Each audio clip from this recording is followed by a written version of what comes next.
Luxury cousins of the mushroom, truffles are an indulgent food enjoyed across the world. But these fragrant fungi will cost you.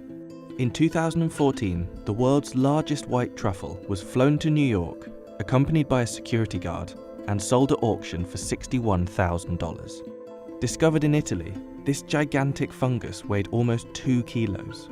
So what is it that makes them so expensive?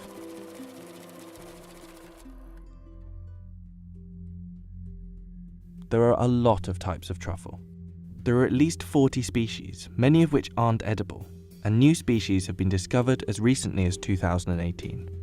You've probably seen luxury truffle products in supermarkets or fancy restaurants, but the unique truffle flavour you recognise might not be real truffle at all.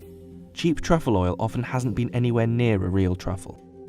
Many cheaper truffle products use 2,4-dithiapentane, a synthesized compound containing one of the main aromatic components of foot odour, guaranteed to give it that earthy taste. Real truffles are seasonal and pricey, with a short shelf life. They were originally sniffed out using truffle pigs, but while pigs are very good at finding truffles, they're also very good at eating them too. And these days, dogs are much more common truffle hunting companions. These fungi can be found across the world, but they all require a very specific climate to grow. While different varieties may have somewhat different requirements, one thing is certain: you can't have truffles without trees. Truffles are always found with trees, and they have to be the right type of trees. Under the ground, the truffle is just the fruiting body, so an equivalent of an apple. And we've also got a lot of then what we call the mycelium, microscopic level threads, up to 100 metres in a teaspoon of soil. And this mycelium is actually attached to the roots of a tree, like the fingers on a glove onto a hand. And it sort of extends the reach of the tree out, and it actually takes up water and nutrients and passes them through the tree, and the tree gives it sugars in return, so to help the truffles, the fruit, develop. Even when you have exactly the right conditions, truffles aren't guaranteed, and hunting them is a labour-intensive process. Once you know where to look, you have to sniff out and dig up each truffle by hand, and they can be tricky to find. Good boy, thank you, good boy, come. So he's told us it's there, it's still in the ground, so do I want to take it out of the ground or not? It all depends on if it's ripe. If it's unripe, there's no point in having it. So the nose comes into play, and we actually sniff the ground for it.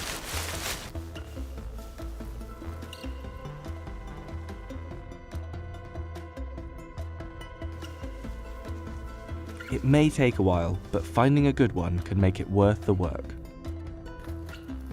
Yeah, that's a nice one. Yeah, that's probably about 70-80 grams. Truffles also have a short season, often appearing for only a few months of the year. And even when you do get your hands on them, they don't last for long. An unripe truffle, unlike a tomato, which you could cut from the vine and ripen on your windowsill, once a truffle is out of the ground, the clock is ticking, it's just sort of slowly going to degrade over time.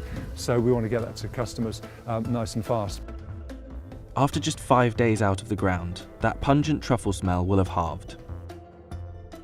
You can farm many truffle varieties, besides the rare Italian whites. And many people have been successful in setting up truffle orchards, but it's not easy. Trees need to be planted in the right soil conditions, inoculated with truffle fungus, and often irrigated constantly. It can take as long as 6 years before you get a good truffle harvest, and there's no guarantee that the fungi will grow at all. So after all that effort, what do they actually taste like? Oh. The smell just made me think it was going to be really strong. The flavour's actually quite subtle. There's a nuttiness there, there's like an earthy flavour there. Actually quite light and fragrant. It tastes a lot nicer than it smells. It smells like damp socks. That's good. I mean, this is the first time I actually eat a truffle by itself. You know, it's a bit like mushroom, but it's more of a meaty bite.